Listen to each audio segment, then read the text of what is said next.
السلام عليكم ورحمة الله وبركاته. بعد أسبوع بالظبط من النهاردة في منتدى دولي هيتعمل لوضع تصور لتجربة مصرية قومية للمشروعات الصغيرة والمتوسطة، وفي خبراء من إيطاليا واسكتلندا هيطرحوا تجاربهم مع المشروعات الصغيرة في بلادهم. في صندوق الدولي جاري تأسيسه في الولايات المتحدة لدعم المشروعات الصغيرة والمتوسطة برأس مال مبدئي 250 مليون دولار مصري، مليون دولار أمريكي برئاسة مصرية. عندنا لجنة في مجلس النواب اسمها لجنة المشروعات الصغيرة والمتوسطة، بس لسه ما عندناش التشريعات. عندنا قطاع في وزارة التجارة والصناعة اسمه قطاع سياسات تنمية صادرات المشروعات الصغيرة والمتوسطة، بس لسه ما عندناش ولا السياسات ولا الصادرات. النهاردة عايزين نتكلم عن ازاي نحط قاعدة قوية للمشروعات الصغيرة والمتوسطة، ونتكلم عن المشروعات دي مفروض مواصفاتها تكون ازاي وايه، وهتفيد البلد في ايه، وايه التشريعات اللي احنا محتاجينها. والمشروعات دي لما تطلع المشروعات ازاي يتم تسويقها، وازاي يتم تصديرها، وازاي نوفر لها التمويل. وعايزين نتكلم كلام واقعي وعملي عشان خاطر نخرج من الحلقة المفرغة، لأن بقالنا سنين طويلة بنتكلم عن المشروعات الصغيرة والمتوسطة اللي هي الحقيقة أساس اقتصاديات دول كبيرة ومتقدمة. هذه المشروعات الصغيرة والمتوسطة، وبنقول الكلام ده، ولكن في واقع الأمر عندنا هذه المشروعات، ولكن الكثير منها في السوق غير الرسمي. عايزينها تبقى جزء من الاقتصاد الرسمي لمصر، وعايزينها تزداد نموا. برحب بضيوفي الكرام سيادة النائب المحترم محمد بدراوي، وكيل لجنة الصناعة بمجلس النواب. أهلا بحضرتك. أهلا بيك يا أستاذ. وبرحب بالدكتور خالد نجاتي، رئيس الجمعية المصرية لدعم المشروعات الصغيرة والمتوسطة ونائب رئيس الاتحاد الدولي للمشروعات الصغيرة والمتوسطة. أهلا بيك يا فندم. وبرحب بالمهندس علاء السقطي، رئيس جمعية مستثمري المشروعات الصغيرة والمتوسطة وعضو مجلس إدارة الهيئة العامة للاستثمار. أهلا بحضرتك. سيادة النائب، بداية يعني واحنا بنتكلم بنقول عندنا هذه الأفكار ان يبقى عندنا مشروعات صغيرة وعندنا أجهزة وعندنا كلام كتير قوي قيل عنها، ولكن ليس لدينا ما يكفي من التشريعات. ايه التشريعات اللي المفروض انها تتعمل وتخلص امتى؟ يعني حضرتك بدأت بالسؤال الصعب على طول، التشريعات. يعني هو طبعا المشروعات الصغيرة والمتوسطة موجودة في مصر منذ سنوات، وكان في مراحل كتيرة قبل كده بيرعاها الصندوق الاجتماعي للتنمية، ويمكن كان ده أكتر حاجة موجودة في الفترات السابقة منذ الثمانينات والتسعينات. وكان الصندوق الحقيقة بيعمل كثير من التعاون مع صغار المستثمرين في هذا الاتجاه، لكن كانت النتائج في بعضها إيجابية وفي البعض الآخر نتائج سلبية. يمكن عندنا مبادرة السيد الرئيس قدمها في بداية هذه السنة بفكرة منح التمويل بشكل كافي ومخفض للمشروعات الصغيرة والمتوسطة، وكانت دفعة كبيرة جدا. والحقيقة أنا عايز أتكلم عن الدفعة دي أو هذه المبادرة، إن إحنا بعد 8 أشهر من بدء المبادرة في يناير ماذا تم عمله على أرض الواقع. طيب، إيه التشريعات المطلوبة عشان نقدر ندفع بهذا الاتجاه؟ طبعا المشروعات الصغيرة والمتوسطة لابد لها يكون من غطاء واضح، من أب شرعي موجود لهذا القطاع.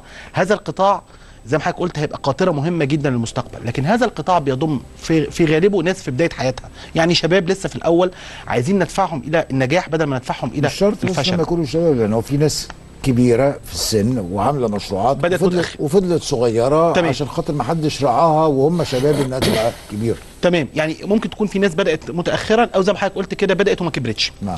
معنى كده ان احنا محتاجين نعمل الاول مظله واضحه تماما الى هذه المشروعات، وهذه المظله لابد ان تكون يا اما هيئه يا اما وزاره لهذه المشروعات الصغيره والمتوسطه. ليه بنتكلم الكلام ده؟ لان الوزاره قايمه بذاتها، مش زي دلوقتي مع التجاره والصناعه. ليه بقى؟ اهميه الموضوع. حضرتك بنتحدث عن ان الرئيس تحدث عن 200 مليار جنيه يتم ضخهم من البنوك المصريه لدفع هذه المبادره. طيب، ايه اللي حصل بعد 8 شهور؟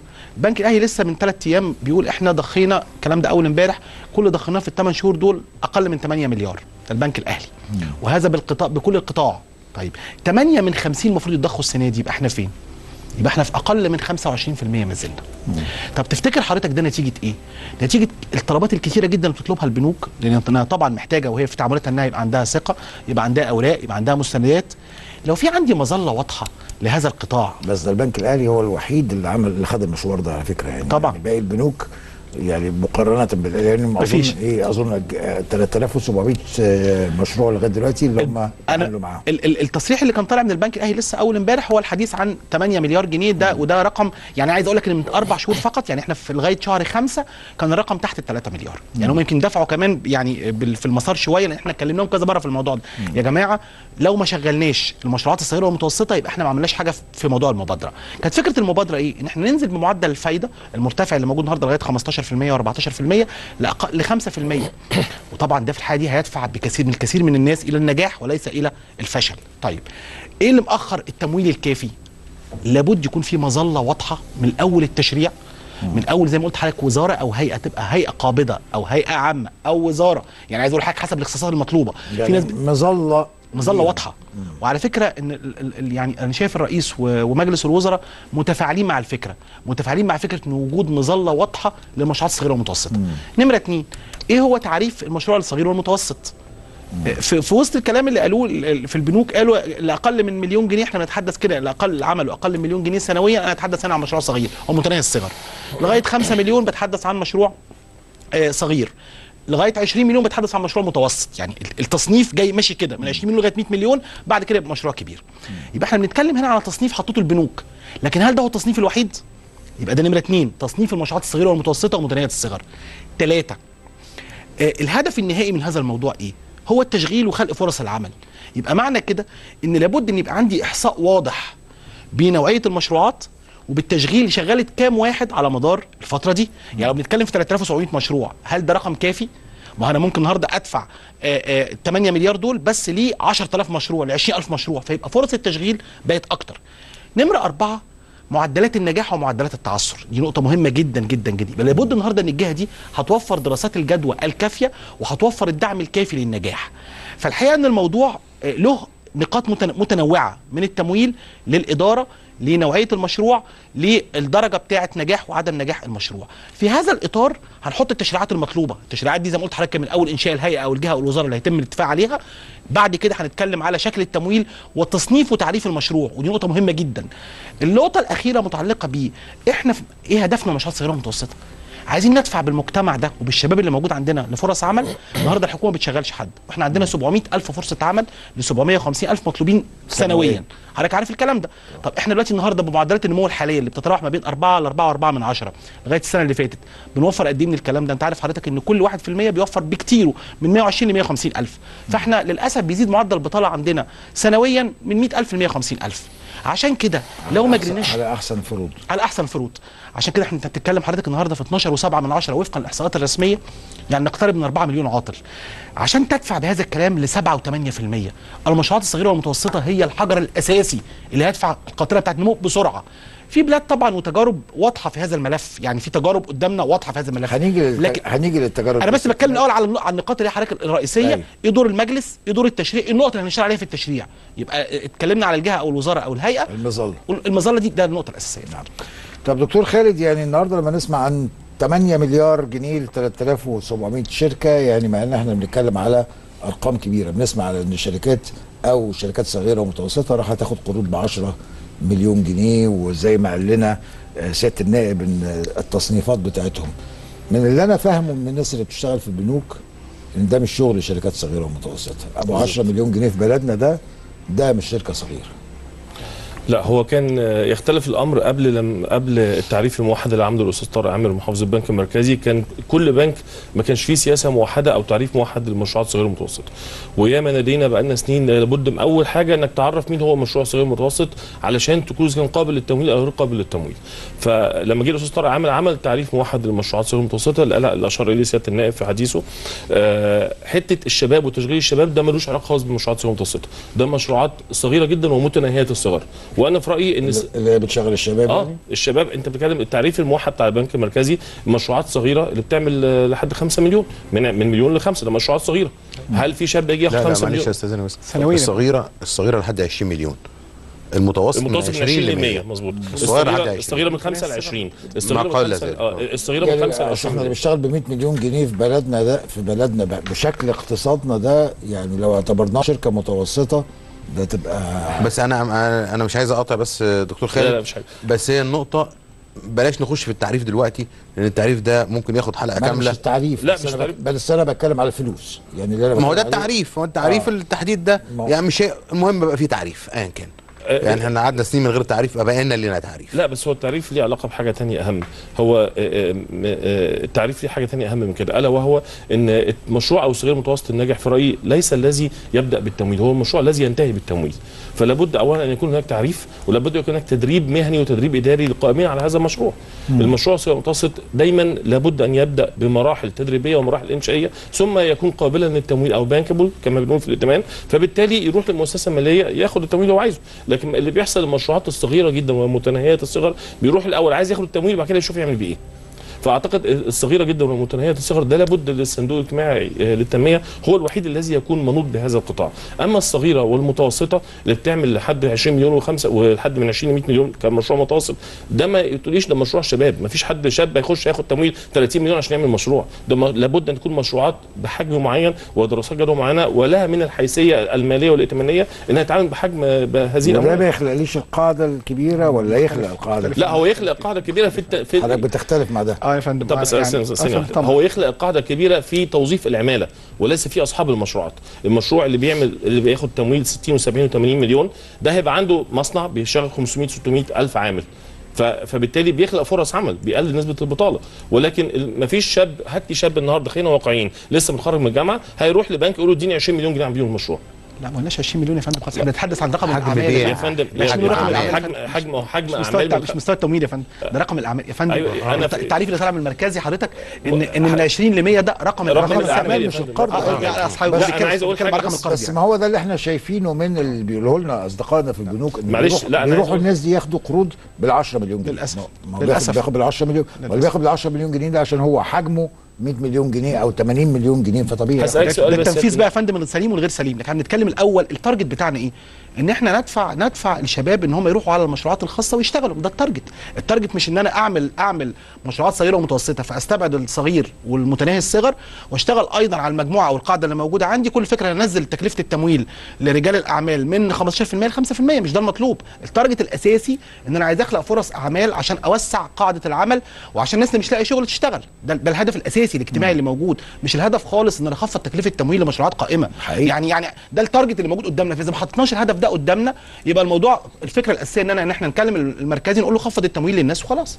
فالهدف الاساسي يا فندم هو لازم تبقى حضرتك عارف ان الهدف الاساسي من المشروعات الصغيره والمتوسطه هي خلق فرص العمل لقاعده اكبر من الناس، مش فكره خالص ان انا بخفض تكلفه التمويل. خلال عدد من المشروعات. ايوه ده التارجت يا فندم متفقين. النقطه اللي انا بختلف عليها بس حاجه واحده، ما اسموش مشروع صغير او متوسط، اسمه مشروع صغير جدا او متناهي الصغر. الشباب اللي عايزين يعملوا مشروعات لن يفلح لو هتعامله كمشروع صغير او متوسط، عمره ما بعد اول سنه هيعمل مبيعات ب 15 مليون جنيه. بس ممكن مجموعه يا فندم، يعني مش لازم لا يبقى واحد ب 30 مليون ولا يبقى واحد ب 5000. يعني ممكن يبقى 4 افراد 5 افراد. على ارض الواقع ده لن ينفذ. على ارض الواقع ده مفيش مشروع هيعمل مجموعه شباب لسه متخرجين هيعملوا مشروع واخر السنه هيعملوا اجمالي مبيعات 20 مليون. لكن ممكن يعملوا 5 مليون. مشروعات صغيره. فاحنا نبقى اوكي معاهم يعني. لا انا بس بقول حاجه، طب ايه المشكله ان الشباب دول مش الصغيره والصغيره جدا لحد 5 مليون جنيه؟ طب ايه المشكله ان الشباب نفعلهم مع الصندوق الاجتماعي للتنميه اللي خريج الجامعات؟ طب ما مفعل، حضرتك عملت لهم ايه؟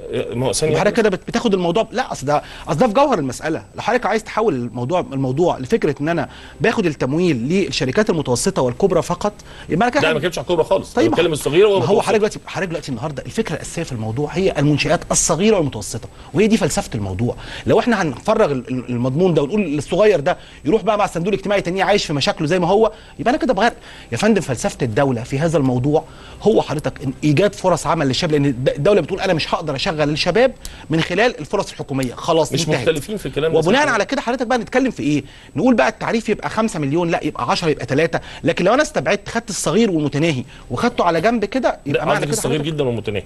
لا 5 مليون ده يا فندم ده صغير يعني. ايوه حضرتك من 5 لغايه 20 ده صغير. ايوه يا فندم. اسمحوا لي اتداخل شويه. اتفضل.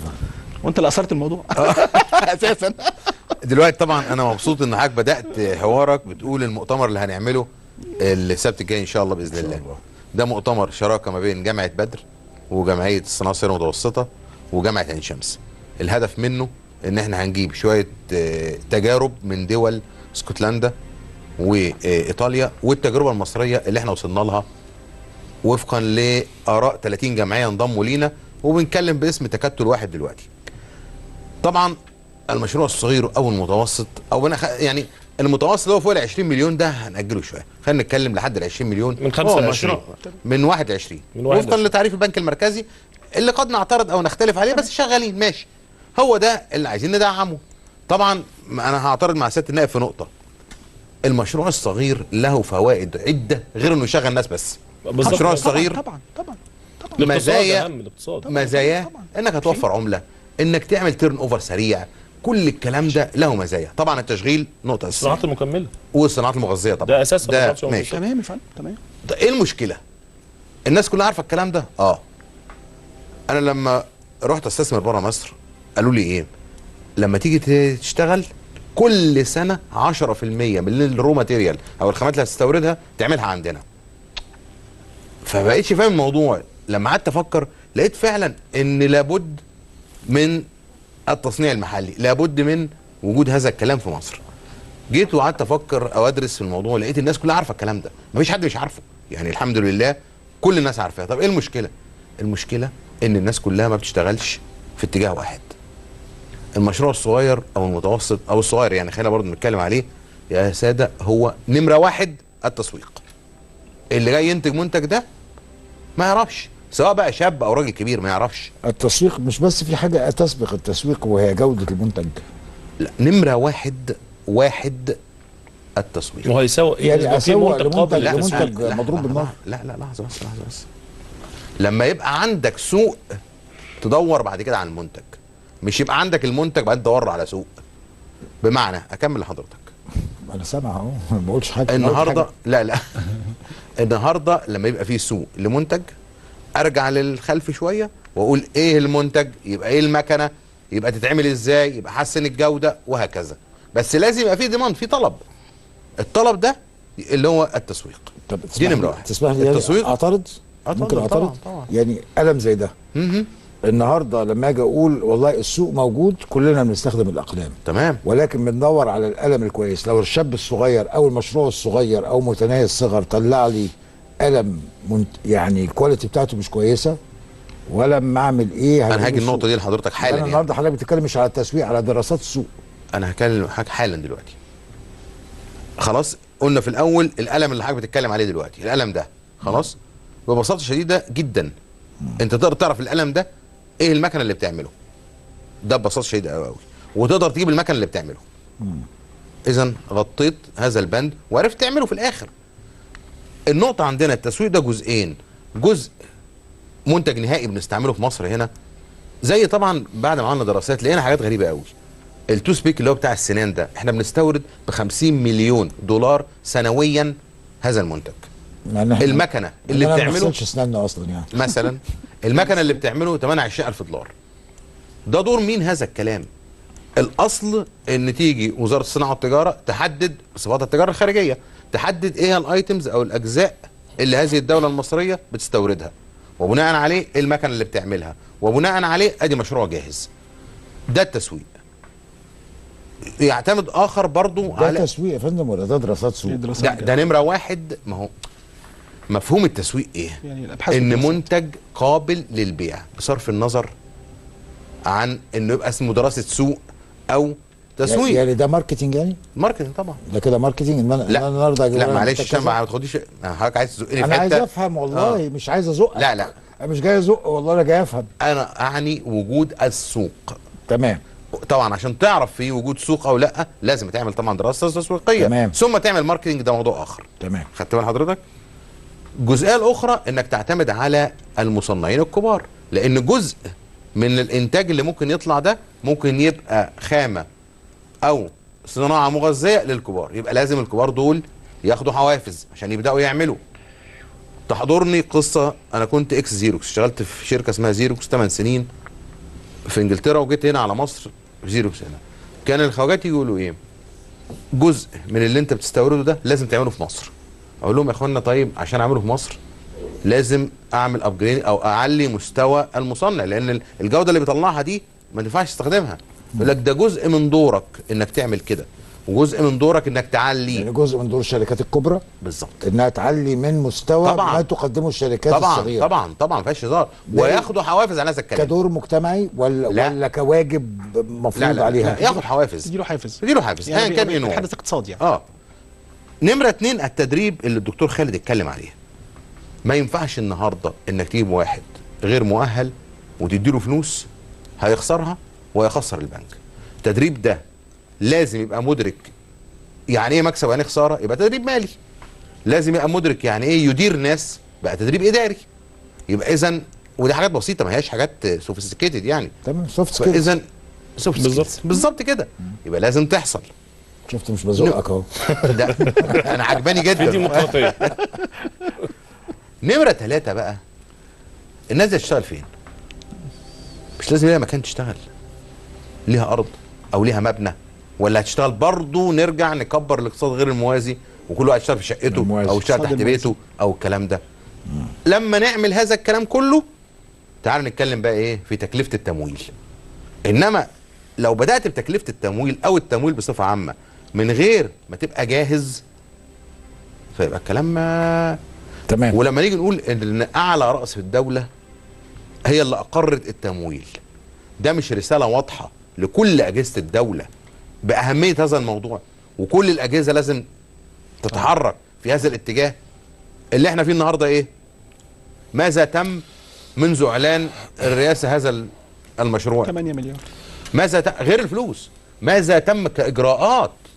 مفيش. كاجراءات لا لسه ما بدأناش إجراءات. الاجراءات دي مطلوب انها تيجي من السلطه التنفيذيه، من الحكومه، التنفيذيه من قبل حتى التشريعيه. يعني ما هو التنفيذيه تقول للتشريعيه لو سمحتم احنا عايزين تشريع كذا. هي الحكومه مش هتطلب سمعتوا ياخدوا يا جماعه مشروع قانون، ما هو لازم الحكومه تتقدم بمشروع قانون. هو لازم، بس إذا كان في الحكومه حاجة لسه ما عندهاش لسه الحكومه واضح التصور الواضح لفكره الهيئه او الوزاره او الجهه اللي هتشرف على الموضوع من اول للاخر. طب بعد اذن سياده النائب، انا واضح. الكلام ده قايله في الجرايد من 4 سنين. 2013 الهيئه العامه للمشروعات الصغيره والمتوسطه دراسه كامله اتقدمت 3 مرات ل3 حكومات متتاليه، محدش ولا حد يا سياده بص النائب فيها. ازاي ما عندوش تصور يا سياده النائب؟ احنا هو الراجل مقدم من أنا بقاله ده 4 من سنين. 2013 يا فندم. يبقى اذا ازاي الحكومه ما عندهاش ان تصور؟ التصور اقصد مش يعني هم مش اكسبت، يعني اقصد ما التصور ما وصلش عندهم ان هو لمرحله الموافقه عشان يطرحوه على المجلس. ما هو معنى التصور موجود لكن لم يتم حتى الان طرحه، يبقى التصور ده مش هو اللي في الدماغ. اللي في الدماغ ان المشروعات الصغيره والمتوسطه تستمر على وضعها الحالي يا مع سياده الصندوق النائب احنا الاجتماعي جبنا تجارب دول العالم وعرضناها. ما احنا متفقين. هو احنا بنتكلم النهارده في ما احنا حاجه متفقين، بس المهم ما الحكومة. تمتش قبل كده. ما هو مين اللي حاضر بالمناسبه؟ يعني انت بتقول جايبين تجارب دول العالم، المؤتمر اللي جاي ان شاء الله السبت اللي جاي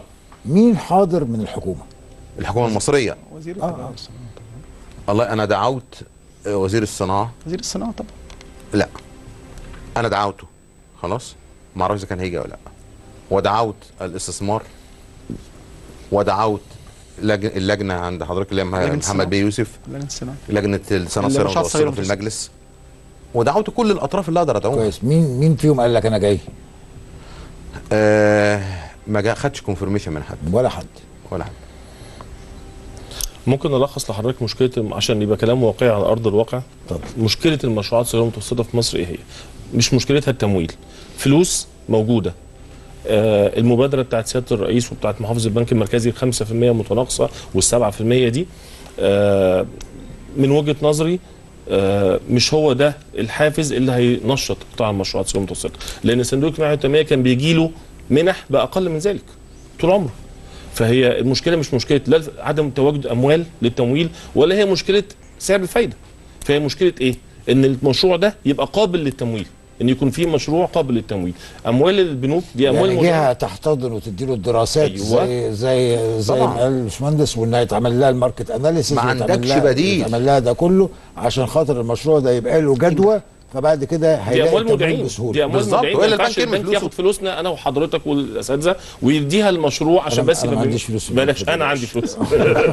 ياخد فلوسنا يديها المشروعات غير قابله للتمويل. ما هو دي اموال مودعين، فلا بد ان يكون المشروع اولا قابل للتمويل. الفجوه اللي بين المشروع المشروع والممول، وعلى فكره الممول مش بنك بس، احنا عندنا جهاز التمويل في مصر مقسوم جزئين، جزء تبع الجهاز تبع البنك المركزي وهو البنوك، وجزء تبع الهيئه العامه للرقابه الماليه ماليه، وهي ادوات لا تقل اهميه عن ادوات تمويليه، لا تقل اهميه عن بس البنوك. ما بتروحش لهذا النشاط. لا بتروح ازاي في مشروعات صغيره متوسطه، ده في طبعاً. شركات تاجير تمويلي متخصصه في المشروعات الصغيره المتوسطه، بس ما فيش وعي لهذا القطاع المشروعات انها تعرف تعمل المشروع ازاي وتديره ازاي وتجهز مستنداتها ازاي عشان مش معدلات الفايده دي يا فندم. بس مش بمعدلات الفايده دي، معدلات الفايده اللي اقرها دي للبنوك بس، للبنوك قرار السيد الرئيس فقط. ايوه طبعا. معدلات الفايده في الايجار التمويلي احنا نتخطى هذا الرقم بكثير. ايوه الفايده العاديه بتاعت البنوك. بس هي النقطه فيها يا فندم ان النهارده لما انت بتقول في تعريف موحد للبنوك، طب هو غير موحد في الواقع. ليه؟ لان في الدوله يعني انت عندك البنوك وحد للتعريف بين البنوك وبين الادوات التمويليه الغير مصرفيه اللي هي التاجير التمويلي والتقسيم. يبقى احنا اتفقنا الاول، احنا محتاجين الاول يبقى اول حاجه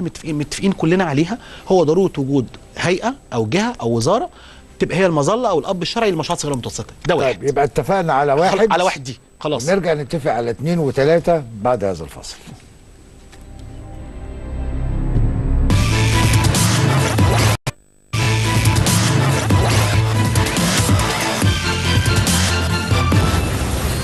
السلام عليكم ورحمة الله وبركاته. مرة أخرى أرحب بضيوفي الكرام سيادة النائب المحترم محمد بدراوي والدكتور خالد نجاتي والمهندس علاء السقطي. عندي بعض الرسائل من مشاهدينا. سلطان شريف: وفقا لقانون 140 لسنة 2014 الخاص بالتمويل متناهي الصغر، جمعيات بتاخد تمويلات من جهات زي الصندوق الاجتماعي ومؤسسة الأمل وجهات تانية، ولكن يتم حساب فوائد تأخير بطريقة السرقة تصل ل 7 جنيه في اليوم في قرض 5000 جنيه على 18 شهر بفايدة 16%. وكمان القرض او التمويل رايح لمشروع قائم بالفعل او مشروع تحت الانشاء، لكن في جمعيات حاصله على ترخيص مزاوله نشاط التمويل متناهي الصغر وبيطلعوا التمويل للناس بدون اي مشروعات، بل بيزوروا ورق ان في مشروع قائم بالفعل وكمان في موظف مختص بالمرور على المشروع وعلى اللي خد التمويل. وطبعا ده ما بيحصلش. وكمان اللي بيحصل على التمويل بيتم اجباره على توقيع وبصمه على وصولات امانه هو و2 ضامنين منهم موظف حكومي، يعني في 3 بيتاخد توقيعاتهم والبصمه على وصولات امانه في الموضوع ده. ضماناته ده يعني قصص كبيره.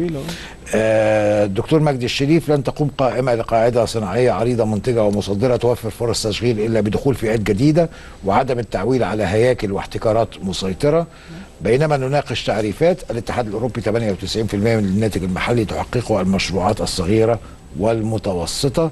النظر للمشروعات الصغيره والمتوسطه على انها حل البطاله فقط، ضيق افق وسذاجه اقتصاديه. اشرف عبد الوهاب: دكتور نجاتي كلامه صح، وقروض الصندوق اللي كتير منها فوق المليون. المشكله في التمويل متناهي الصغر، مطلوب الآن للصناعات الصغيرة لابد أن تصب في صناعات كبرى زي السيارات وما يحيط بها من صناعات صغيرة، ده غير المصنوعات اليدوية. رمضان الطنطاوي: نفس بقى الكلام بتاع الرسالة اللي فوق. الصندوق الاجتماعي خرب بيوت الناس وبياخد فايدة، بياخد منح بفايدة بسيطة 0.5% ويقرضها لأصحاب المشاريع الصغيرة ب12%. معظم الفلوس رايحة على المقرات ورواتب المكافآت للموظفين، فضلا عن إقراضها للجمعيات الأهلية والوزارات لعمل مشاريع وهمية عن محو الأمية وغيرها على غير الغرض الذي أنشئ لأجله الصندوق. أما مبادرة الرئيس والبنك المركزي فحدث ولا حرج، ذهبت تقريبا لكل البنوك. لدي مشروع قائم أريد توسعته وتطويره، لكن للأسف يبدو أن الرئيس يعمل في وادي والبنوك تقول ده كلام تلفزيون وجرايد، ولكني علمت من أحد العاملين في أحد البنوك أنها للأقارب والمحاسيب، فلماذا تلوم الشباب والعاطلين؟ الناس عاوزة تشتغل لكن للأسف الشديد مفيش حد عايز يساعدهم. لا أنا معلش أنا معترض طبعا.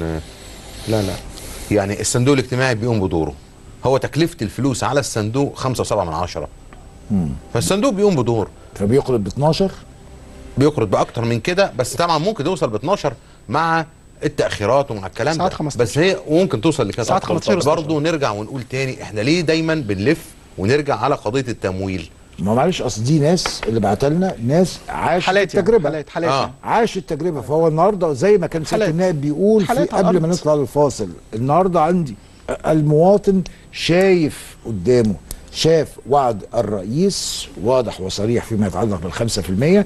الناس توسمت خير في هذا الموضوع، ذهبت الى البنوك. البنوك زي ما احمد ابو الدهب بعت لي وهو من الناس اللي بتشتغل في البنوك، القروض او التمويل يذهب الى اصحاب المشروعات اللي اكبر من انها تبقى مشروعات صغيره او متناهيه الصغر. ده اللي حصل. لا صغيره جدا او متناهيه الصغر. يا اسامه بيه، يعني اللي لا حصل معلش. ان الفلوس البنوك راحت في الغالب في النسبه الكبيره. كان احنا محتاجين ايضاح من المركزي بالظبط بالمشروعات ومعدل التمويل. لو اتكلمت ان عملت 3700 مشروع ب 8 مليار، معنى كده ان الارقام راحت الى فئات يعني متوسطه، ان فكره الفئات الاصغر ما راحلهاش الفلوس، ان يا الفلوس سادة راحت. معلش، الفلوس راحت 5% ده تمويل للمشروعات الصغيرة. الصغيرة احنا بنتحدث على اللي حصل. وليست المتوسطة. المتوسط 7%. بس خلينا نتكلم على بالظبط ارض الواقع بقى. اللي طلع 8 مليار دول في 3700 مشروع، يعني هتلاقي الارقام طلع اكتر بارقام كبيره زي ما كان بيتكلم دكتور خالد، يعني 10 مليون وبالتالي الهدف من الموضوع نفسه ما عادش بيتحقق. يعني كل الكلام بيتقال على ايه؟ ان في الاخر انا كان عندي مشروع صغير وحبيت اطوره ما عرفتش، انا رحت عشان اخد الفلوس وما قدرتش. فالنتيجه ان اللي اتقال على مستوى التنفيذ لم يتم تنفيذه. اللي راح ياخد 50,000 واللي راح ياخد 100,000 ما ما حصلش فيش، ده. مش هيحصل. لا، مفيش ومش الكلام هيحصل ده. من مش البنوك، لازم مفيش 50 الكلام ده. و100، لكن خلينا نتكلم الكلام بس. ده تبع الصندوق. لكن خلينا نتكلم على فكره ايه؟ هل لا، ما هو الصندوق الراجل هو بيتكلم على 5% بيقول ان هو راح البنك وعايز يعمل ده. مفيش في موضوع 50,000 في البنك ولا 100,000 ولا كلام من ده. البنك ما بيخش اصلا في مشاريع ويمول 50,000 و100,000. لا، ما هي ده فرص كده صندوق على طول. ما هي لما ما هو ده اللي بنقوله يا جماعه. فرصه العمل المفروض يا جماعه بتتكلف في حدود من 75 ل 100,000 جنيه فرصه العمل الواحده. طب عايز لو سيادة بنتحدث النائب ده بالارقام. نرجع للنقطة اللي وقفنا عندها بالفاصل، لأن دكتور سامي عبد العزيز وقال المشروعات الصغيرة والمتوسطة ستظل ابنا لقيطا ما لم يتم تأسيس كيان مستقل الكلام اللي أنا قلته. يدرب يؤهل ويمول طبعا. ويدخل طبعا. كشريك مظبوط 100%. وليس كمقرض فقط. مظبوط. ليه بنخترع؟ قدامنا تجربة محمد يونس زي ما عملنا المجلس الأعلى للاستثمار. إذا توقفنا عند النقطة اللي قلنا كلنا دي متفقين نمرة عليها. واحد متفقين قبل عليها. ما مظله رسميه نطلع للمشروع. الفاصل. احنا عايزين مظله رسميه تدرب. حضرتك بتقول انها قد تكون وزاره، حضرتك بتقول انها ممكن تكون هيئه. لا، يعني انا مفضل تبقى جهه. يعني احنا قلنا وزاره لو بلاش احنا عايزين بلاش وزاره وهي يعني هي جهه جهة. ما يتم الاتفاق عليها. جهه. وانا شايف أيا كان. النموذج وجهه نظري الجهه لو دي متفقين. تبقى قاعده معلش يعني ما هو الكرسي بتاع الجهه ده بيحدد مدى قوتها. لو هي وزاره ده دي قوه، بالظبط. لو هي وعشان هيئة كده بقول قوتها اقل، لو هي ايه ولا وتبقى تابعه لمين؟ سيد ريبورتنج الفاضل، لمين؟ يعني تبقى جهه ما لديها كامل الصلاحيات، سموها زي ما تسموها، في الاخر يبقى عنده صلاحيات من اول التدريب للتسويق للتاهيل للاقراض لكل الكلام ده. انا شايف النموذج اللي اتعمل في قناه السويس هو نموذج ناجح. انا مؤيد هذا الكلام. النموذج اللي اتعمل في قناه السويس اللي هو ايه؟ بقياده اللي هو الدكتور إيه احمد سيادة النائب؟ لن اللي هي ينجح يا فندم، لن ينجح. طب معلش احنا اصل احنا اتكلمنا عنه في الفاصل فمشاهدينا مش عارفين احنا بنتكلم على ايه. الشركه القابضه اللي اتعملت لقياده تنميه منطقه قناه السويس بقياده الدكتور احمد درويش، ومعاه مجموعه في مجلس اداره، مجموعه منتقاه بحرفيه شديده زي ما حضرتك بتتكلم بقى، حد من الاداره، حد من التدريب، حد من التمويل، حد من المركزي، يبقى مجموعه متكامله لكن قياده واحده. هذه القياده تمكن من ايه بقى؟ انا مستثمر النهارده او انا مشروع متوسط او صغير، عايز اعمل النهارده في خلال 48 ساعه انشئ شركه هخلصها، عايز اعمل بعد كده اخد ارض هقدر، عايز بعد كده ان انا ادخل كهرباء وهكذا. بس هي مش كل ده ما عدا هقدر التمويل، أنهي- كل هقدر ده أنهي. يجوز الا التمويل. يا فندم تحت هذه المظله نقدر نحط ايضا حد من البنك المركزي. يعني الفكره الاساسيه في الموضوع ايه ده حضرتك؟ كده هينافس البنك المركزي يا فندم. يا هينافس فندم البنوك. احنا بنتحدث عن ايه؟ ان يبقى في عندنا ممثل من المركزي موجود. الفكره الاساسيه في الموضوع ايه؟ ان انا بس عايز المشروعات الصغيره والمتوسطه تنطلق بهيئه او بجهه سليمه وسريعه في اطار واحد. شايف انها بس في مشكله في النقطه عارف دي. عارف اللي بيحصل معانا ايه؟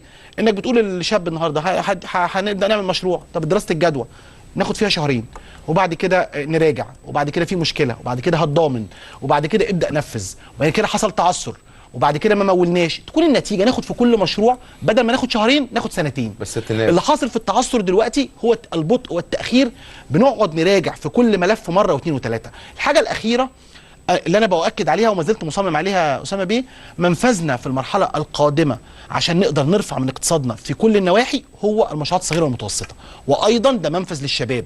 الرئيس تحدث بشكل واضح عن هذا التوجه، ارجو ان احنا ما نحبطش المبادره اللي عملها الرئيس بالتاخير. سيادة النائب، بس هو في نقطه انا مع حضرتك طبعا في هذا الكلام، بس تجربه الشباك الواحد تخلينا نعيد النظر. بلاش كلمه الشباك الواحد دي. ما هو لا معلش، يعني انا طبعا اشتغلت في القصه دي فتره طويله. بلاش النبي الكلمه دي. المشكله الوحيده يعني نجاح مالها الشباك الواحد ده؟ نعم. فاكر دي تجربه عظيمه موجوده في الاستثمار. احنا قعدنا نهزر في موضوع الشباك الواحد ده اللي هو ما تنفذش وما اتعملش عشان الموضوع في القصه دي بقى لنا على كده قد ايه شهور. لا عمره اتنفذ شباك واحد ولا عمر كان عندنا ولا عمر كان عندنا الا اسامه بيه صالح ووزاره الاستثمار كانوا بينفذوا شباك احنا خلينا نتكلم يا جماعه ونبقى على ارض الواقع. وزاره الهيئه معلش لا كان عمرها ما حصل. ليه ما كانش والناس الشباك الواحد كان موجود لكن ما كانش واحد كان مقفول او كان اخوانا مقفول. معلش انا استاذنكم بس. اتفضل يا فندم. تجربه هيئه قناه اللي هو الاقليم بتاع قناه السويس، منطقه تجربه منطقه قناه السويس. ايوه بلاش منطقه قناه السويس يا فندم. منطقه قناه السويس هي فيها حاجه واحده بس مش هتبقى موجوده في الناحيه الثانيه، ان من هنا الاراضي تابعه لهم فيقدر يخصص اراضي. مشكلتك بقى في صناعه الصغيره المتوسطه اكثر تعقيدا، لان هنا اليه تخصيص الاراضي للناس سهلة. او انك تبني لهم كلاسترز لا مش سهله. ده اللي افشل، دي مشكله كبيره جدا. ده اللي افشل الباب الواحد او الشباك الواحد، ان عدم وضوح الرؤيه بالنسبه للاراضي. هنعدي الولايه على الاراضي، احنا هنعدي الولايه على الاراضي يا فندم. من ضمن النقاط المهمه جدا الاستراتيجيه في مصر كلها هو تعديل الولايه على الاراضي. التوحيد جهه الولايه على الاراضي موضوع في غايه الاهميه، مش بس عشان المشروع ده، عشان كل حاجه. انت عارف ان دي من اساسيات، يعني بره بقى الموضوع بتاعنا، توحيد جهه الولايه على الاراضي اللي حضرتك بتتكلم فيه ده من الاساسيات اللي متقدمه في الفتره اللي جايه لمجلس الوزراء وان شاء الله للرئاسه، ان احنا نخلي كل الجهات كل الاراضي تابعه لجهه واحده فقط باسم اراضي الدوله المصريه. الاراضي يا فندم اراضي، يعني اراضي الدوله، هيئه باسم اراضي الدوله المصريه نسميها بنك اراضي. انا بقول اهو هيئه باسم اراضي الدوله المصريه، ما بقاش بقى خناقه ما بين الزراعه والاوقاف، ما بين الحكم المحلي واملاك الدوله، ما بين الري وهل هيتنازلوا عن مش هيحصل يا فندم ده مش بمزاج حد، ده قرار رئاسي وهيبقى تشريع بقانون هيروح مجلس النواب وينتهي القصه. اصلا حضرتك ما حدش عنده ملكيه خاصه، يعني انا عايز اقول لحضرتك ايه، الزراعه ولا الاوقاف ولا الري ولا غيره دي مش ملكيات خاصه، دي في الاخر اراضي ملك الدوله. طب وبالتالي تعديل الفكره وتوحيد الاراضي في هيئه واحده تبقى كده باسم هيئه اراضي الدوله المصريه، ده المفتاح الاولاني اللي هنقفل بيه تماما على الفساد اللي موجود. الاراضي كلها بيعتمد عليها. حل بديل لموضوع الاراضي في الوقت الحالي. انا بتكلم عشان نكمل، عشان نقفل الحته اللي بتتكلم عليها بتاعت هيبقى ازاي هنقنن الاراضي. فانا بقول لك دي المفروض دي تمشي مع دي على طول يا فندم. وده ايضا لبقيه الاراضي. اللي حضرتك بتقوله ده مثالي لاقصى درجه، ده اللي لازم نروح بس هل ده اتشيفبل؟ هل ده قابل للتحقيق؟ يعني كان اتحقق في الشباك الواحد يا فندم، قابل للتحقيق باراده سياسيه واضحه يا فندم. لو بنتكلم على تغيير اقتصادي حقيقي، انت النهارده في عندك مشكله في تضارب الولايه على الاراضي، كلكم بتحسوا بيه، بتتكلم ان يبقى في خناقه ساعات ما بين الحكم المحلي في اعطاء التراخيص وما بين زي ما قلت كده اي جهه ثانيه، زراعه ري اوقاف، عشان نتكلم عشان ننهي الملفات من جذورها. ما هو ده اللي سمعناه لما كانت هيئه الاستثمار او وزاره الاستثمار هي اللي هتاخد الولايه على الاراضي، وبعدين التنميه الصناعيه، وبعدين بس هي لا عندها الاليه بتاعت ان ينزل حد من وزاره الاستثمار عشان يقول للمستثمر قطعه الارض دي والموضوع ده كذا والكهرباء كذا والمحول يركب هنا والدنيا تعمل هنا. ودي هيئه الاستثمار بعتت لكل الجهات المعنيه قولوا لنا ايه الاراضي اللي عندكم. مش هيقولوا لك، بس الملف كله لم يرد احد، مش هيقولوا لك، لان مفيش قرار، لان حضرتك ما اتخذش بيه قرار بتشريع. هيئه اراضي الدوله المصريه حضرتك دي هتنهي تماما النزاع بين كل الوزارات المختلفه. يا فندم احنا رايحين كده، لان هو لو بتتكلم عن هنحل المشاكل الاقتصاديه بجد، مش فكره ان انا النهارده بعمل حاجه تخرب كمان يومين ولا شهرين. فكره توحيد الولايه على الاراضي في مصر هتحل كل المشاكل اللي موجوده. بس هو في حل بديل على الموضوع ومن ضمنها وناخد بقى في وسطيها اللي انت بتتكلم عليه بقى بتاع ايه، المشروعات الصغيره والمتوسطه، ده جزء. لكن النهارده تيجي النهارده تبص على الاراضي بيتم الاعتداء عليها ازاي؟ لان الاراضي مالهاش صاحب. طب لغايه ما ده يحصل، بس اتفضل يا فندم. في حل بديل لغايه ما ده يحصل، ياخد شهر، ياخد سنه، ياخد 2. دي تشريعات وهتاخد وقتها.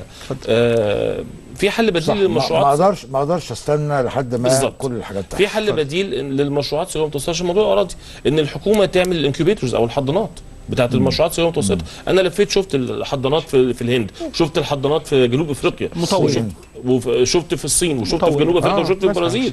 الحضانات هي الحل البديل. فكره المطور يعني اللي اوريدي خدوها في وقت من الاوقات. الحل البديل لموضوع الاراضي. المطور حاجه والحل لا المطور ده بيأجر، المطور ده بيكسب، ده راجل بيكسب. لا خليني بس اوضح الحضانات بالمعنى الدولي، بالمفهوم الدولي المتعارف عليه دوليا، ده غير هدف للربح. الدولة بتاخد الأراضي تبني المباني، سواء مشروع IT أو مشروع تكنولوجيا معلومات أو مشروعات صناعية أو خلافه، وتقسمها حضانات على حسب المساحات المختلفة. ده اللي معمول في ال1000 مشروع، في ال1000 مصنع اللي هم لسه هيتم افتتاحهم. ما هو ده بالظبط اللي معمول دلوقتي في ال1000 مصنع او ال1000 ورشة الصغيرين اللي معمولين. هم دول اللي حضرتك بتتكلم عليه ده، هو دي الفكرة اللي معمولة، بس لسه حتى الآن بيقابلهم معوقات إدارية كبيرة جدا. ليه؟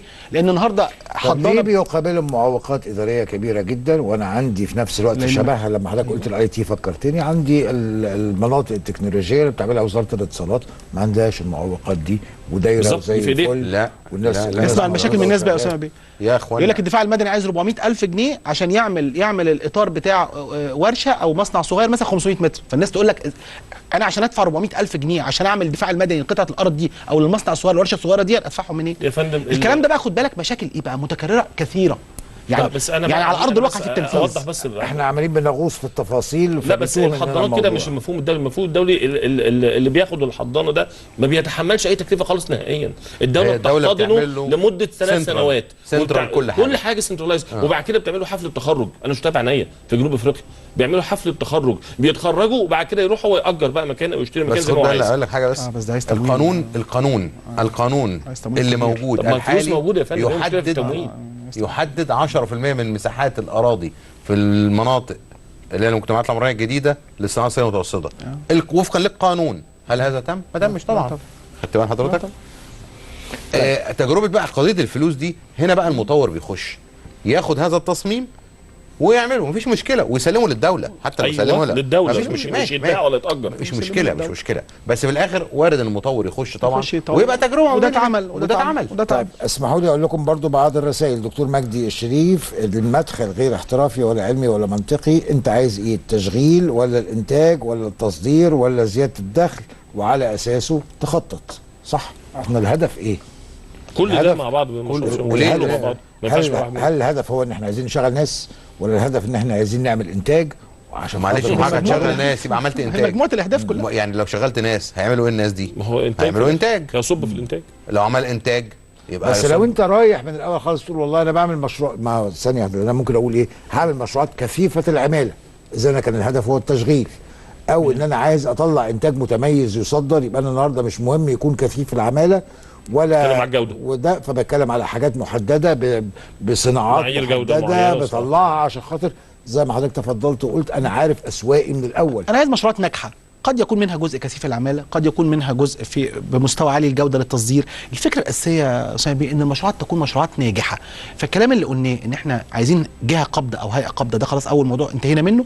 اللي بعديه ان احنا نفعل مبادره الرئيس بسرعه. 3 ان يبقى الهدف اللي عندنا التشغيل مع ايضا الجوده وربطه بالصناعات المغذيه. كل دي اهداف مترابطه مش بعيده عن بعضها، يبقى انا بوصل في النهايه للنتائج جنب بعضها. بس المهم ما ناخدش في هذا التنفيذ سنوات، ناخد في هذا التنفيذ نقول النهارده عندنا تايم تيبل، عندنا حد نحط كده خطه نشتغل في خلال شهور مش في خلال سنوات. يعني ده المهم جدا، مش هنشتغل في خلال شهور الا من خلال هيئه تاخد هي النقطه الاساسيه، يبقى هي دي اللي تتحاسب عليها. النقطه الاساسيه. انما طول ما هو دمها متفرق بين القبائل مش هيحصل. ياسر عمر، طول ما جهات الاقراض في مصر بتعطي الشباب القرض وتقول له اذهب انت وشطارتك حارب، احنا هنا لمنتظرين. انا معاه 100%. تحضر لنا الفلوس والفوائد، لا امل في ان تقوم صناعات صغيره. انا معاه 100%. وانا معاه. محسن العشماوي، المشروعات الصغيره كلها مبنيه على بيوت من الرمل لسببين: اولا البنوك بشروطها التعجيزيه ووجود مسؤولين غير مقتنعين وضيف الخوف من المسؤوليه. ثانيا هات اي جهه مسؤوله عندها مشاريع جاهزه سواء دراسة جدوى أو ملائمة للمكان وتوفر أراضي تصلح للمشاريع. لهذا يجب أن ندرب المسؤول في البنك بتجهيز دورات لمن يريد إقامة مشروع صغير. هكذا نكون وضعنا الدولة على أول الطريق. أحمد جبر، الصناعات التكميلية هي الأساس في أي تطور وتقدم صناعي لأي بلد في العالم. رجب حسن، أي قرض من البنك أو من أي صندوق يحتاج ضمانات. إذا كنت أنا مفلس وما حلتيش غير الفقر، لو عندي ضمانات يعني بيوت أو غيره هفكر في القرض ليه؟ عندك حق والله. شريف العبد، الصناعات الصغيرة هي عصب الاقتصاد القومي ومستقبل مصر الواعد بإذن الله، وفي المرحلة المقبلة تحتاج إلى مجموعة تشريعات وقوانين تكفل لها النمو والازدهار وتخفيف الأعباء الضريبية المفروضة على أصحاب تلك المشروعات. هنتكلم على الضرائب، دي نقطة مهمة على فكرة، الأعباء الضريبية لأن اتناقشنا فيها مع وزير المالية دي. قول لنا فين. يعني هو المفروض ندي حوافز للناس وهي بتشتغل في الأول. احنا دلوقتي النهارده عملنا حاجة كويسة في القيمة المضافة متقدمة من الحكومة إنها رفعت العبء الضريبي لغاية 500,000. يعني هي في الأول كان ضريبة المبيعات لغايه ال 54,000 وال 150,000 دي كانت حدود التسجيل. النهارده هم في القيمه المضافه رفعوا حدود التسجيل ل 500,000. معنى كده ان هو هيجي على المشروعات الصغيره اللي بتحقق اقل من كده سنويا ما تبقاش خاضعه للقيمه المضافه. هيعمل لها ايه بقى؟ هي دي مشروعات صغيره؟ اللي اقل من 50,000 سنويا اللي بتحقق رقم مبيعات، يعني اللي بيبيع مثلا في اليوم ب 500 جنيه و700 جنيه بعتبره ده يبقى ده حسب التعريف اللي كنا بنتكلم فيه من شويه. ده متناهي. ايوه طبعا متناهي. لكن لغايه 500,000 500,000 مش معناها 500 جنيه في اليوم. لا انا بتكلم لو حد بيعمل ولا 1000 جنيه في اليوم يا فندم. احنا بنتكلم على حد بيعمل 500 جنيه و700 جنيه وحاجات زي كده في اليوم، يعني 200,000 مثلا في السنه ولا 300,000، كل ده هيبقى معفي. هو رفع حد التسجيل من 150,000 ل 500,000. فكرته ايه بقى؟ انه يجي على المشروعات الصغيره دي عشان يدعمها ويدخل الاقتصاد غير الرسمي في الاقتصاد الرسمي، يعمل لها حاجه بسيطه مبسطه جدا، رقم واضح ان رقم اعماله 200,000 يدفع في السنه مثلا 2000 جنيه، بس يا فندم 3000 جنيه. يعني الفكره الاساسيه لازم نوحد الكلمه متناهي الصغر بس بعد ما هو ده عشان ده اللي بيلخبط الدنيا. يا فندم متناهي الصغر، انا مسؤول متناهي الصغر، يعني الرقم اعماله اقل من 500,000. اصل التعريف اللي اتحط في البنك المركزي ده ما هوش تعريف قراني، يعني ممكن نغيره. يعني الكلام بتاع مليون و5 مليون وبتاع ده ارقامهم حطوها، لكن ممكن تتغير. يعني ممكن مليون يبقى 500,000، ده وارد. يعني هذه الارقام اللي وضعت من المركزي وارد تغييرها طبقا للعدد اللي هنشوفه على ارض الواقع. نرجع تاني للموضوع، الضريبه هتبقى عباره عن رقم مقطوع هيتم وضعه يا اسامه بيه، فهتكون النتيجه بتاعته قدام ان هتبقى في تاثير على الناس. فكرته ايه الاساسيه؟ بدل ما اقول بقى للراجل اللي بيشتغل ب 2000 جنيه في اليوم ده و1500 جنيه ادفع 22.5% وادفع 14% قيمه مضافه، لا، انا ده هيبقى راجل متعرض في السنه ل 2000 جنيه ل 3000 جنيه واضمه واديله مزايا. فدي نقطه مهمه على فكره هتساعد الناس على الضم. هتضمه وتديله مزايا. اقتصاد غير رسمي كده، دخلوا اقتصاد الرسمي. هبدا شويه بشويه كده. يبقى اذا هبدا شويه بشويه. الاصل ايه في الموضوع؟ المزايا. ما هي المزايا؟ الحوافز طبعا.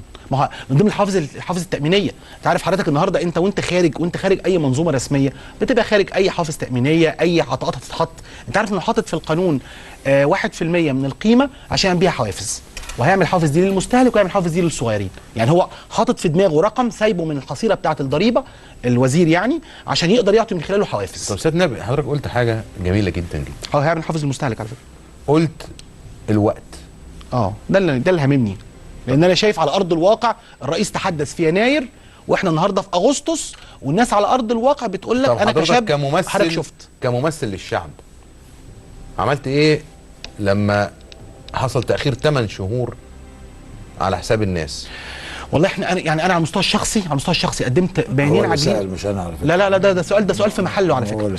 انا على المستوى الشخصي قدمت بيانين عاجلين في هذا الموضوع. زي ما حضرتك قلت بقى، مين الجهه المسؤوله؟ انت هنا تتحدث مع جهتين، المركزي ووزاره التجاره والصناعه. لغايه دلوقتي ما عندكش حد تقدر تتكلم معاه. من حقك تخاطب المركزي؟ لا، من حقك انك تطلب استيضاح من المركزي، لكن ما تقدرش تستجوب المركزي او تطلب من المركزي. لكن انت تستوضح من المركزي، يا جماعه قولوا لنا لغايه دلوقتي طلعتوا فلوس قد ايه؟ واحنا عملنا الكلام ده من 4 شهور، فقالوا لنا كل اللي طلعناه كان اقل من 3 مليار. حتى انا ساعتها علقت وقلت احنا كده مش ماشيين في الخطه الموضوع. يعني لو ترجع حتى الاتصالات هتلاقيها من 3 شهور الكلام ده. فالجهتين دول احنا خاطبناهم ببيانات عاجله، يا جماعه عايزين قبل اخر السنه ننفذ الخطه. لا يا جماعه، اجروا مش في العطاءات فلوس. لا مش اجروا في التدريب، مع الناس. هو البنك المركزي بالتدريب يا فندم ولا الصناعه والتجاره يا فندم انا خاطبت الجهتين اللي اقدر اخاطبهم. ما انا ما عنديش. اصل هو الموضوع مش فانوس اسماعيل ياسين. لا لازم تصرف ده قبل اخر اليوم. لا ما عندناش مخاطبه يا فندم، احنا ما عندناش مخاطبه مع هيئات اخرى. يعني بتكلم الهيئات اللي احنا خاطبناها. مع مثلا هيئات زي مين كنت عايز جوه وزاره الصناعه؟ في عندك الكفايه الانتاجيه، عندك جهات تدريب اللي تابعه للوزاره. زي مين يا دكتور خالد؟ انت لا يجب ان تخاطب البنك المركزي. البنك المركزي يرد رد واحد، هيقول لك المشروعات اللي قدمت لنا غير قابله للتمويل. ما هو ده اللي طلبناه. خلاص، غير قابله للتمويل. ده اللي طلبناه. قلت له اديني بيان ايه اللي طلعته لغايه دلوقتي، وايه الاسباب بتاعت لغايه دلوقتي الرقم اللي طلع قليل. فرد عليا. طب ايه الخطوه الجايه يا سيادتنا؟ انا بقى لنا 8 شهور وحضرتك طلبت من هنا حاجه وطلبت من هنا حاجه.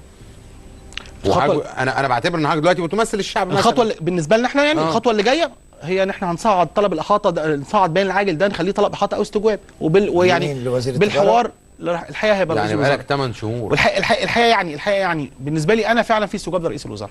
ما هقول لك حاجه بسيطه بعموم الشأن الاقتصادي. يعني المشروعات الصغيره والمتوسطه جزء من الشأن الاقتصادي. طب خلينا بس قبل ما الباشمهندس وهو عضو مجلس اداره هيئه الاستثمار، يعني السلطه التنفيذيه، يوجه الاتهام للسلطه التشريعيه. لا ده سلطه شرعيه شغاله معايا شغاله معايا في الخط. خلينا ندخل كده على الحياد وناخد مكالمه هاتفيه من الدكتور سامي عبد العزيز، استاذ الاعلام السياسي وعميد كليه الاعلام الاسبق. اهلا دكتور سامي. مساء الخير يا استاذ اسامه. مساء النور. وتحياتي ليك. الاول خليني بس اهنيك على اللقطه اللي انت عملتها مع الطفل اللي كان في قناه السويس. انا هعتبرها دي جزء من ملامح البرنامج التاريخيه بتاعتك. يعني دي بس كده. 2، انا الحقيقه بدات اكره كلمتين يا استاذ اسامه. كلمه خارج الصندوق وكلمه عارف ايه افكار جديده. هل الحاضرين مع حضرتك يعلموا ان معدل البطاله في ماليزيا وصلت الى 0؟ بل مش كده، فضلا عن كده اصبحت ماليزيا من كتر ما بتاخد مشروعات كبيره خارج ماليزيا بدات تستاجر عماله من خارج ماليزيا. عملوا ايه يا دكتور اسامه؟ بقولها للساده الحاضرين. عندهم حاجه اسمها CIDB، عارف؟ كونستراكشن اندستري كوربريت، اللي هي زي عندنا هنا تقدر تقول اتحاد المقاولين والتشييد. بيعملوا ايه يا استاذ اسامه؟ احنا بنروح نحط الناس المقاولين دي، نحط اساميهم في السجل التجاري. الهيئه دي في السعوديه في ماليزيا يا استاذ اسامه خدت نسبه مخصصه من هذه الرسوم وانشات بيه اكبر كليتين وعملت شراكه مع اكبر جامعتين لتاهيل مين يا استاذ اسامه؟ المبلط والنقاش والسباك واللي بيركب الحنفيه. عايز اقول لك بعد ما بياخد الشهاده دي بيصبح من حقه هو ومجموعه من البشر بالشهادات دي ياخدوا التمويل اللازم مظبوط. من اي بنك، ويصبح بص بقى اجبارا على الشركات الكبرى ان تتعامل معهم وتعطيهم يعني ايه حقهم. اجبارا ازاي يعني؟ بمعنى بالقانون يا استاذ اسامه، بمعنى بحكم القانون. يعني ازاي هاجي على شركه كبرى واقول له لازم تجيب السباك ده او لا السباك من خريجي هذه الجامعه؟ لا مش سباك يا استاذ اسامه، لا يا فندم، هم الخمسه سته دول اللي متنوعين في خبراتهم كونوا كيان صغير يا استاذ اسامه في تنوع من المهن المختلفه، بياخدوا سب كونتراكتورز، يعني عارف بيبقوا زي ما تقول من قلب الشركه الكبيره. بسال سؤال بقى، قول لي احنا في مصر النهارده اكبر مشكله عندنا ايه؟ العماله والمهاره والتدريب التحويلي. كم مؤسسه في مصر وعملت ده ممكن تعمل؟ بقول لسياده النائب، اليس بدلا من كلمه طلب احاطه واستجواب ترد حضرتك عليا على هذا بجواب وتقول لي هل ده سحر؟ هل ده اختراع؟ ولا احنا بس بنقعد حقيقي يعني قصه بنك الاراضي من سبتمبر من 3 سنين. حضرتك واجه الكلام ده للحكومه يا فندم مش ليه؟ يا فندم لا، ما هو حضرتك واجه الكلام ده للحكومه.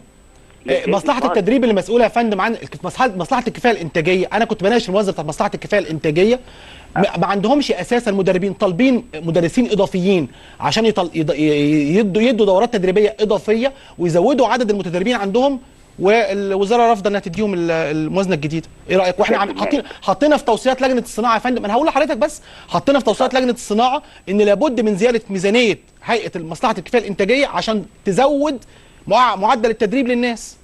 يعني حضرتك بتتحدث عن افكار رائعه وانا متفق معاك فيها، بس المهم يا فندم جدا هذه الافكار في طرحها على الحكومه ان تستجيب الحكومه. اذا كانت المصلحه اللي تابعه للوزاره بتطلب زياده في الموازنه والحكومه رافضه، الماليه رافضه، فما بالك بقى حضرتك بتتحدث عن فتح قنوات اتصال مع جامعات اخرى جديده. يعني الافكار بتاعت حضرتك للتدريب رائعه، لكن لما تتحدث مع الحكومه في التنفيذ حتى اللي تحت ايديهم، بقول لحضرتك الناس اللي يعني هل احنا كان المفروض ان البانل دي كان يكون فيها الحكومه ممثله؟ يعني ده اصل انا بنتكلم على ايه يا فندم؟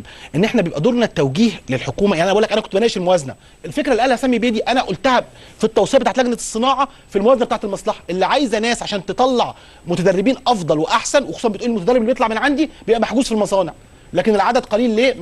ما عنديش مدربين كفايه. ما عندكش مدربين كفايه ليه؟ ما عنديش موازنه. يعني مع اعتراضي ان هو محجوز للمصانع دي يعني، ومع اعتراضي من الجوده اللي خارجه من معظم اماكن التدريب اللي عندنا.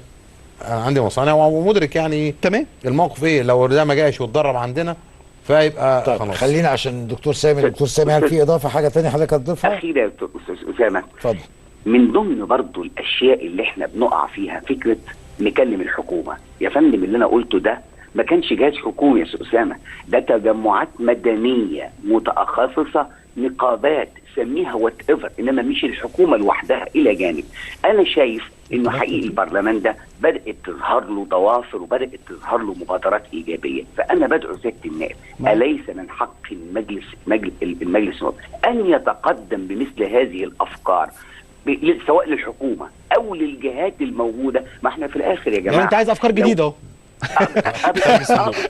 كنت بتتكلم على افكار جديده خارج الصندوق، انت بتقول افكار جديده خارج الصندوق اهو. لا عايز اقول انا اسف، عايز اقول ايه؟ ندوش شويه على الفكر العقيم، أيوة على كده. الفكر الروتيني اللي شل بلدنا. البلد دي مليانه كنوز، صح. لكن السؤال من يقود بمثل هذه المبادرات؟ استاذ اسامه صدقني انا بتفرج عليك وانا بتألم، لانه بنعيد تجارب دول كانت اقل مننا، لكن لما خدت قرارات جاده وصريحه وفيها نوع من انواع الشجاعه والجرأة والمخاطرة. معروف أن الربحية بقدر المخاطرة. أقول قولي هذا وأستغفر لي لكم. أنا موجه لك دعوة يا دكتور سامي، معرفش وصلتك ولا لأ، متفق معاك عشان تحضر المؤتمر بتاع يوم السبت إن شاء الله. إن شاء الله عز يسعدني ويشرفني إن شاء الله. بشكرك دكتور سامي عبد العزيز. رسالة من محمد رايع: أنا فاتح ورشة قيمة، بشتغل بإيدي، ساكن بإيجار، جالي ضرايب المأمور دمياط 25,000 جنيه. رحت اشتكي، قالوا احنا نعمل لك ايه؟ روح اشتكي. يعني هو راح يشتكي فنروح اشتكي. بس انا متفق مع دكتور سامي في الرؤيه اللي ذكرها، لكن هو تحدث ايضا عن الافكار الجديده خارج الصندوق، فده معناه ان الافكار اللي هو قالها افكار لا ممتازه. هو قصد الدكتور سامي لا افكار ممتازه. يعني بدور بره الصندوق ليه وانا قدامي زي ما باشمهندس عامل يوم السبت اللي جاي المؤتمر وجايب تجارب وخبرات من بلدان طبقت ده، وعندي رساله بتقول لحضرتك يا ريتك كنت تجيب كمان ناس من الصين يكونوا موجودين، او يمكن المره اللي جايه طلبنا فعلا من الصين، والسفير الهندي هيكون موجود وهيجيب حد معاه يعرض برضه العرض بتاعهم. بس والحكومه ان شاء الله تشترك معانا. انا عايز نعمل هذا لحضرتك الصندوق الدولي اللي بيتم اللي بتشرف برئاسته، اللي بيتم تجهيزه في الولايات المتحده الامريكيه علشان المشاركه في دعم المشروعات الصغيره والمتوسطه. في نقطه هامه جدا هو هيعملها، راس ماله المبدئي 250 مليون دولار. الصندوق ده هو مين المتولي؟ يعني مين الجهه؟ جهه تابعه هي جهه غير هادفه للربح في الولايات المتحده الامريكيه، تابعه لليونسكو. هي اللي بتاسس هذا الصندوق. يعني هي تابعه لليونسكو؟ جهه تابعه لليونسكو، مسجله في اليونسكو. اللي هي مين يا فندم؟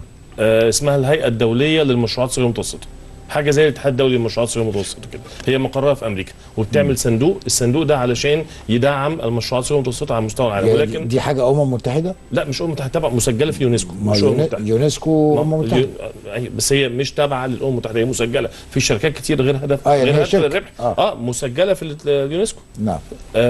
الهدف منه كله ان هو اقراض الجهات المسؤوله عن المشروعات الصغيره والمتوسطه بفوائد ضعيفه جدا، ولكن بشرط اساسي هو ان هذه الجهات تشارك المشروعات الصغيره والمتوسطه في المشروع لفتره 3 سنوات، يتولوا فيها الاشراف على الاداره والهيكله، وبعد 3 سنين يسلموا المشروع لصاحبه. ده زي الانجل فاندز والحاجات دي حاجه زي كده. بس بشرط هم يتولوا الاداره والاشراف على الهيكله بتاعه المشروع. بعد 3 سنين، من 2 ل 3، بعد 3 سنين خلصوا، صاحب المشروع فضل المشروع بتاعه قائم. في خلال الفتره دي 2 3 دول يكون خلاص اتدرب وفهم واشتغل وعرف السوق بتاعه. اسامه بيه، انا هقول لحضرتك مشكله في اقل من دقيقه. اتفضل.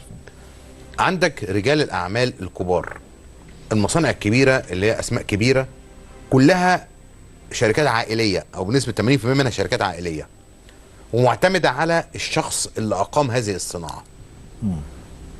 هذه الصناعه بدات من 30 سنه، يعني النهارده هذه الاشخاص اعمارها بحدود ال70 او ال80، ربنا يديهم الصحه وكل حاجه. بزوال هذه الاشخاص الصناعه دي ممكن تتاثر تاثر كبير. فمعنى كده ان انت عندك اللاير بتاعت الصناعات الكبيره جزء منها كبير هيتلاشى. لو الصناعات المتوسطه في ابنائهم واجيال ثانيه موجوده، مش كله ده في ابناء حسنوا الوضع بعد وفي ابناء مش موجودين اساسا. معنى كده ان اللاير دي جزء كبير منها هيختفي. يعني معنى كده ان الصناعات المتوسطه لو ما طلعتش مش هتغطي العجز اللي هيحصل بسبب اختفاء هيبقى عندك مشكله كبيره جدا.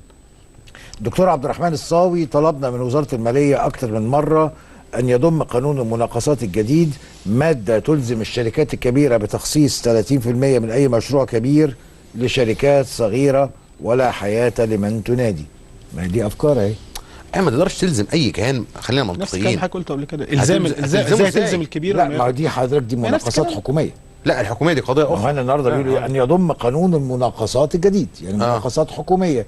ان الشركات الكبيره لما تتقدم عشان تاخد مشروع يبقى جايه ومعاها في الكونسورتيوم بتاعها شركات صغيره مقدمه 30% من المنتج اللي هيتم توريده. ده كصناعات مكمله او مغذيه. ماشي، ده جميل جدا. ماشي ده، لكن ما تطلبش مني استثمر في الشركه دي، اخد منها مشتريات او خلافه او انتاج باجمالي معين، لكن اخد منها صناعات مكمله او مغذيه. ماشي 30% 50%. ايوه بس انت حضرتك متقدم الى داخل المناقصه عشان خاطر تورد كائن مكان. تمام. مكنه زيروكس من بتوع الباشمهندس، فلو هو ما عندوش حاجه تثبت ان في مكونات جوه المكنه بتاعته 20% جايه من مصانع صغيره، يبقى هي غير مؤهله للدخول في المناقصه. دي فكره الدكتور. وجهه نظر.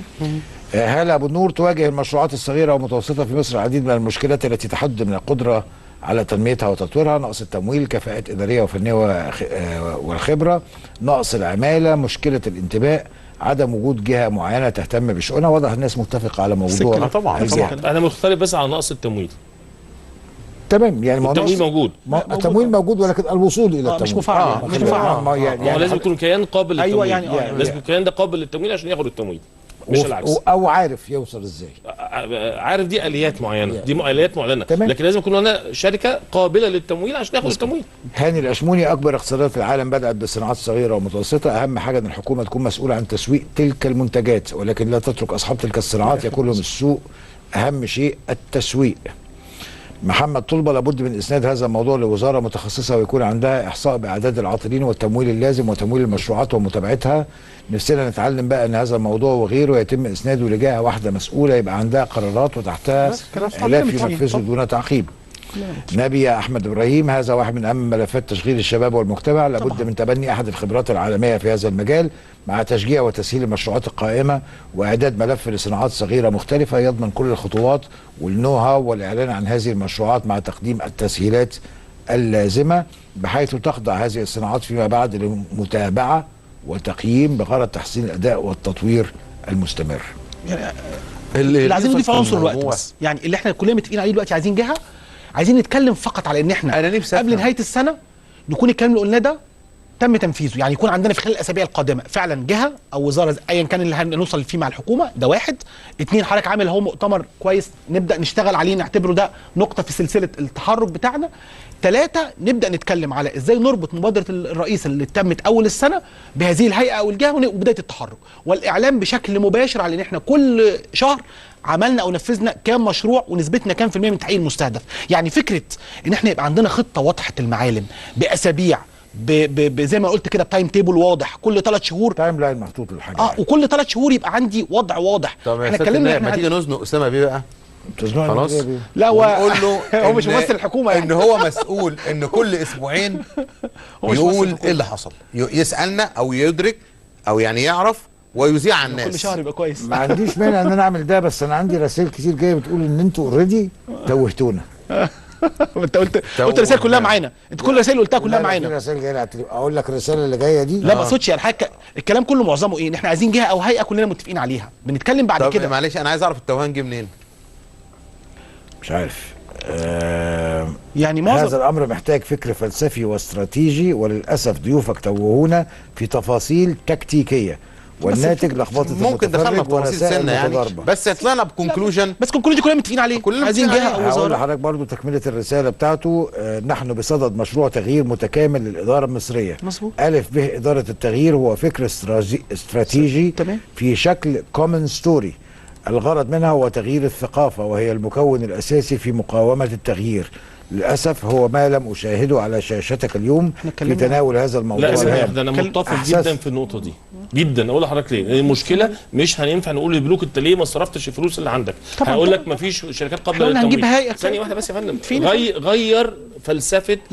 غير فلسفه الشركات انها تتعلم تبقى قابله للتمويل عشان لما تروح تقدم على تمويل تاخد التمويل. طب ما هي مش بس فلسفه الشركات، هناك فلسفه، معلش مش بس الشركات. يعني النهارده برضو كان في واحده من الرسائل اللي جايه لي بتقول لي ان فش الموضوع الشباك الواحد في هيئه الاستثمار هو فلسفه الموظف الموجود، ان هو النهارده غير قابل او غير قادر او غير راضي عن هذا التغيير. لماذا لا يوجد كيان مملوك للدوله ولكن يدار بفكر القطاع الخاص من خلال ناس عندها خبرات القطاع الخاص زي حضرتك، ان هم يديروا ده عشان خاطر مثل هذا الشأن.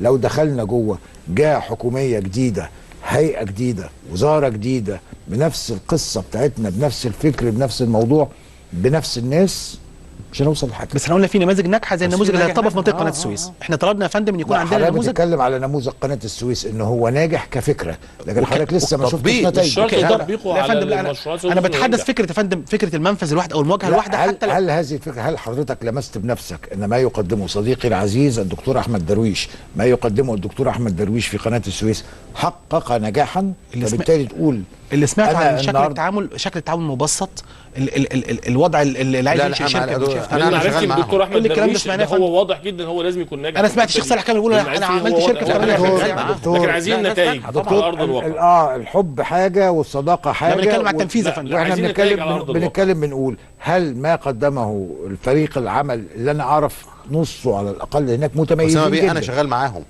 ناجح جدا جدا، نموذج ناجح مليون في المية يعني. وده النموذج احنا عايزين. اديني اسباب انك تقول انه ناجح. نمره واحد، انا اقدر اعمل شركه فعليا في 3 4 ساعات، 3 4 ايام. انا اقدر اعمل، قول لي في كام شركه عملوا في 3 4 ساعات شركات هناك؟ 3 4 ايام و 3 4 ساعات. 3 4 ايام. انا سمعت الشيخ صالح كامل من كذا شهر قال انا عملت شركه في 48 ساعه. لا كام؟ انا عايزين نعرف كام. لا يعني انا عندي شركه ارقام كده. هم عشرات، معلش الهيئه العامه للاستثمار انتوا بتاسس الشركات المساهمه بتاخد اسبوع تاسس الشركه. يعني ايه الفرق يعني؟ الهيئه العامه للاستثمار بتاسس شركه مساهمه ممكن تذاكر في اسبوع عشان استاذنك بس خالد باشا، استاذنك. الهيئه العامه عندي شركات مساهمه دي. لحظه اكملها بس. الهيئه العامه للاستثمار تعمل لك الشركه، انما ما تقدرش تديك ارض. ما بتكلمش على الارض، بتكلم في انا بكلمك يا سيدي. طب خلينا بس اسمع كام بقى؟ العشرات، هم عشرات، بس هنا الوضع اختلف. هنا تاسست الشركه واخذ الارض واخذ الموافقه وجهز العمل. ده الكلام اللي انا قلته، ده اللي احنا بنقوله. عشان هو عنده الارض، عشان عنده كل المقومات. هي دي الفكره. الهيئه العامه للاستثمار ما عندناش الكلام ده. هل بيوصل الكهرباء؟ يعني ايه يوصل الكهرباء؟ ايه مفهوم توصيل الكهرباء؟ مش عارف اهو. يعني النهارده بعد كده التشغيل، الناس كلها هنا عماله بتتكلم. ادي لك مثال، انا صاحب مشروع صغير، مقايسه توصيل الكهرباء المشروع الصغير تزيد عن 100,000 جنيه، وزاره الكهرباء تفرض تامين استهلاك بعشرات الالاف، فكيف لمشروع صغير تحمل هذه الاعباء؟ ده اشرف بشرى. لا هو بس عشان الموضوع، انا مش عايز اخش في تفاصيل الكهرباء والكلام ده المدنيه وكباريه التفاصيل. لا يعني احنا بنتكلم على سهوله الاجراءات يا فندم. نجاح الفكره ان سهوله الاجراءات في التنفيذ، فكره التكلفه قد ايه دي قصه ثانيه، لكن احنا بنتكلم ان هيبقى في سهوله اجراءات نتيجه جهه واحده، وهذه الجهه عندنا نموذج بدانا نعمله فعلا.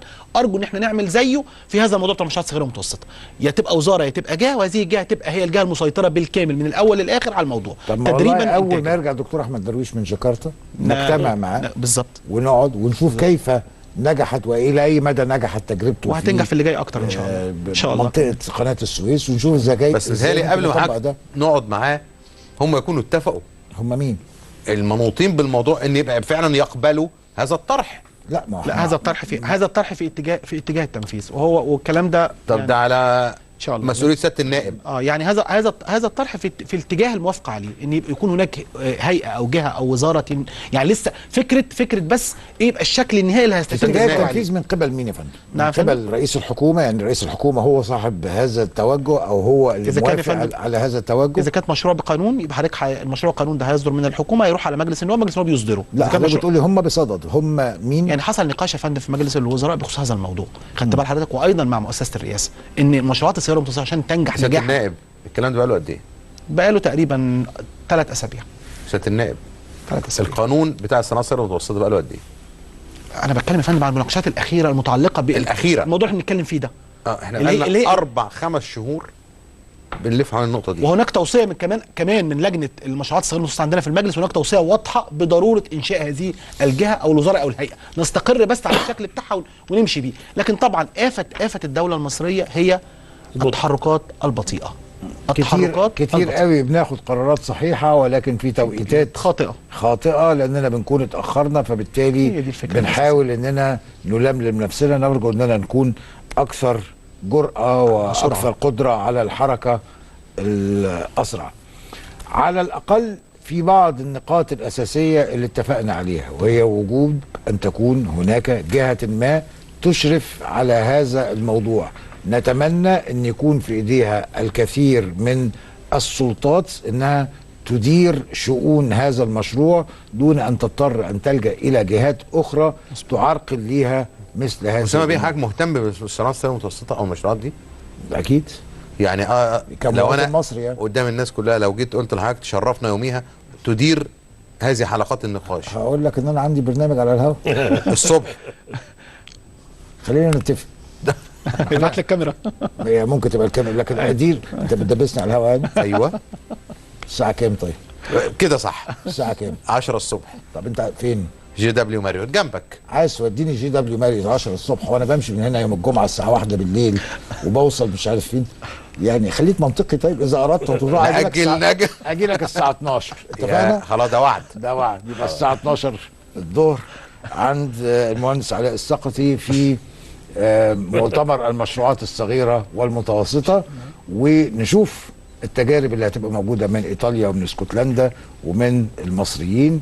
يشرفنا طبعا ان نشارك في اي مجهود عشان خاطر البلد تتقدم الى الامام. بشكر ضيوفي الكرام سياده النائب المحترم محمد بدراوي وكيل لجنه الصناعه بمجلس النواب، شكرا لحضرتك شرفتنا. بشكر الدكتور خالد نجاتي رئيس الجمعيه المصريه لدعم المشروعات الصغيره والمتوسطه ونائب رئيس الاتحاد الدولي للمشروعات الصغيره والمتوسطه، شكرا لحضرتك. وبشكر المهندس علاء السقطي رئيس جمعيه مستثمري المشروعات الصغيره والمتوسطه وعضو مجلس اداره الهيئه العامه للاستثمار، واللي اكتشفنا كمان ان هو عضو في هيئه تنميه قناه السويس.